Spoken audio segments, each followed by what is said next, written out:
as it has returned back from Dubai. Could be wrong. Anyway, before we get on to the topic of this video, I'm just going to drop this down into wet because it's actually snowing outside. So when I started this video, or should I say when I got the car out, it absolutely was not snowing. So it is what it is. Welcome to February in the UK. Anyway, before we get this video going, a little bit of housekeeping for you guys that will hopefully make the Mr. JWW experience even better for you. Regularly, I get messages from people that watch the channel who are subscribers saying, I've seen you've dropped some new content and I haven't had any notification about it. Recently, YouTube has been going through all sorts of algorithm changes, and if you've seen in the news, generally things behind the scenes at YouTube are changing, and I think as part of that, sometimes notifications either don't get sent or might get slipped through the net. So, if you go onto my channel, there's a little bell. If you click that, you will be able to get actively notified when new content goes live, and then you'll never miss a video again. Equally, if you're a regular watcher of this channel and you've missed content and you haven't subscribed, please subscribe, because that's how you get alerts, and ultimately that's how this channel grows, and basically that's my oxygen and it makes my day. So I'm super thankful for everyone who has subbed, but if you haven't, hit that sub button. Let's do this. Anyway, big time of the year. Next week, just around the corner, is the Geneva Motor Show. For me, it's one of my favourite shows of the entire year. It's great because it's quite early on in the year. It's the first week of March this year, and for me, it's the show that really sort of kickstarts the whole season. Now, the significance of this year is Ferrari are launching the successor to the very car we're driving right now, and it's called the 488 Pista. Now, make of that name what you will. When it was announced on social media just a few days ago, there's been all sorts of things going around, and in my personal chat groups, people have been calling it the Pasta Wagon. So anyway, Ferrari are launching this brand new supercar, the lightweight focused driver's version of the 488 GTB, called the 488 Pista, and it follows the ethos and bloodline of a very successful line of lightweight focused driver's cars from Ferrari that sort of started to gain real traction around the time of the Ferrari 360 Modena. They applied the same ethos to the car that became known as the Challenge Stradale. It was lighter weight, more power, just a more focused driver's car. Then they did the 430 Scuderia, same ethos. This came along, which is the lightweight version of the 458 Italia, the 458 Speciale, and now we have the 488 Pista. Will I be going for one?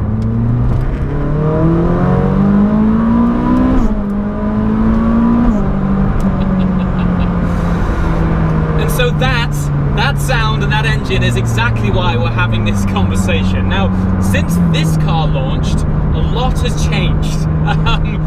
The world is basically going turbocharged. I sort of mean the world of supercars. So when this car launched, the speculation was, will this be the last of the naturally aspirated V8s from Ferrari?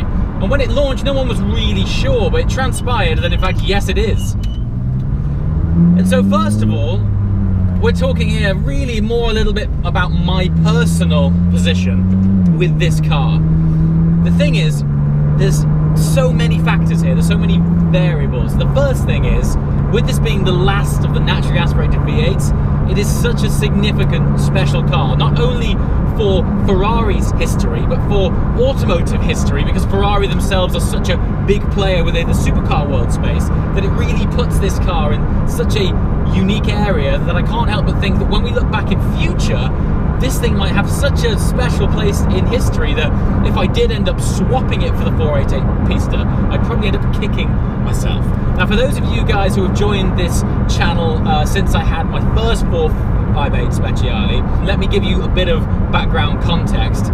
This channel launched with a Grigio Silverstone, aka a grey 458 Speciale, and I sort of ended up selling that car much earlier than it turned out I should have done, because I missed it so much.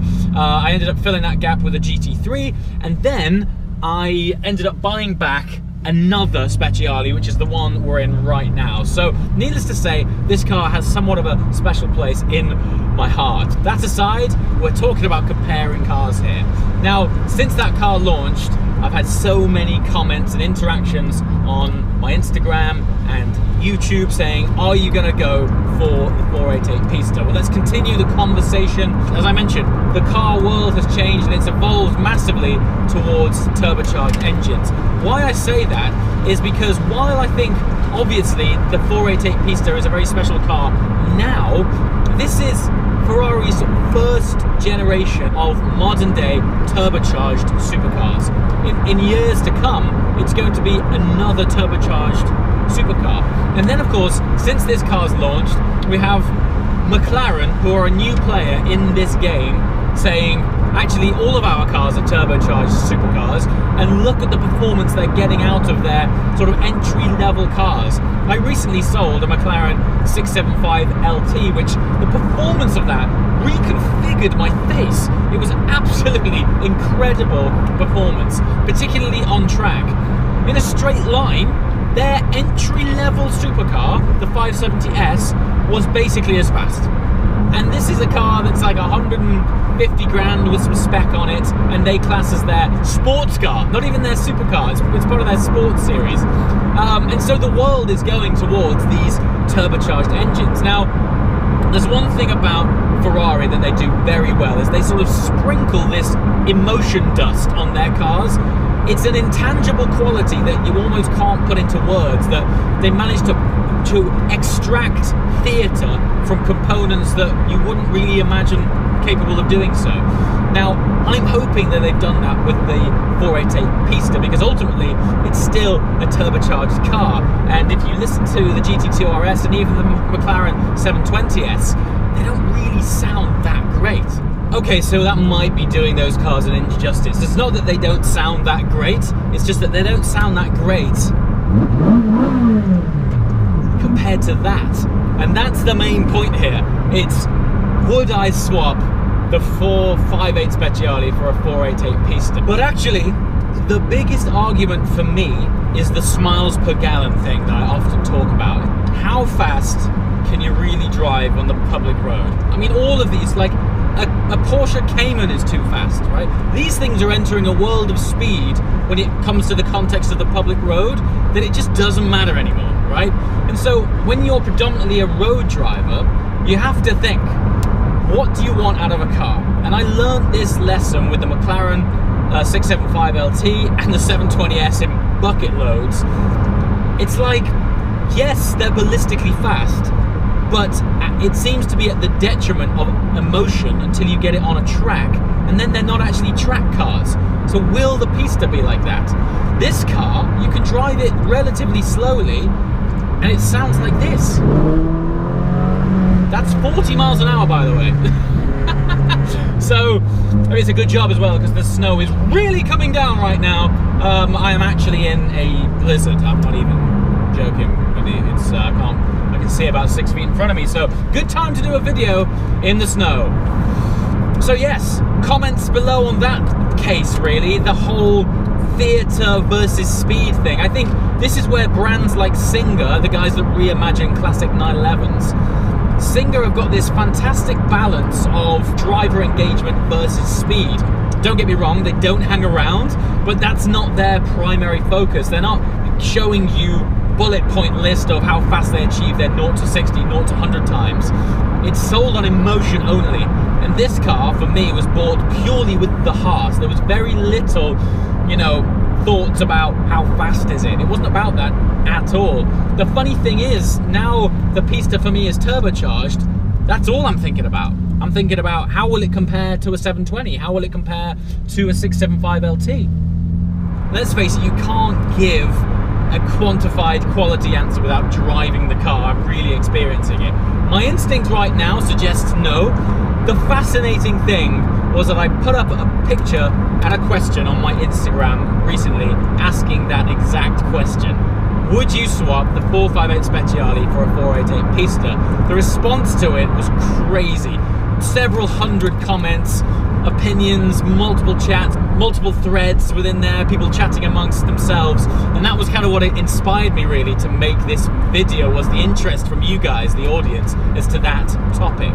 Now, as I mentioned, Geneva next week is going to be the first time that I see that car in person, in reality. I'm going to lay my eyes on it, my camera on it, and share it with with you guys firsthand to see how we feel, certainly about the aesthetics. Now, judging by photos, the aesthetic sculpture of it is very aero-driven. They've exaggerated even further that bonnet vent and scoop which the Speciale introduced is now really exaggerated. It dips right down and splits the front end of the bumper all the way down to the front splitter, and the rear wing looks like it's got this sort of floating, elevated, pitched rear wing section that I think is going to look so good in person. But a lot of the time, photography never really does the sculpture justice, so I'm super excited to be sharing that with you guys.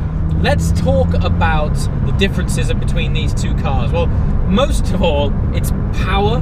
The power of the 488 Pista is 710 brake horsepower. I mean, that's a significant jump from this car's around about 600 horsepower. So we've got over 100 horsepower jump in power. So the performance is going to be crazy because they both weigh similar amounts. I believe the Pista, they've shaved about 80 kilograms of weight from that car. It's going to be no slouch for sure. It's going to be a phenomenal driving experience. But the engine differences are the things which kind of interest me the most. Now, engine on the Pista is actually downsized, so that's a 3.9 litre V8, still flat plane crank V8, but it's a twin turbo. The engine on this is a beautiful, high revving, naturally aspirated 4.5 litre V8 that revs to 9,000 RPM. The Pista revs to 8, and that's again comes back to the sort of thought and argument between theatre versus speed. And don't get me wrong, neither of these cars are slow, but I just hope the Pista has had that, as I mentioned, the Ferrari sprinkle, the magic dust that pulls on the heartstrings. Hopefully we'll get a chance to drive the 488 Pista when it launches. I'm super excited for it, and I don't know, will they have done it? Will they be the first brand to really make a sexy sounding, emotion-filled supercar from a turbocharged engine? A modern day turbocharged engine. Because let's face it, they did it with the F40 in a big way. So maybe they could do it again with the 488 Pista. All of these things, let me know as well what else you want to see from Geneva. I've got some really great access to some special cars, and there's also a big announcement being made there which I'm part of, which I'm very excited to share with you. Yeah, stay tuned. Epicness cometh. See you next time. Ciao.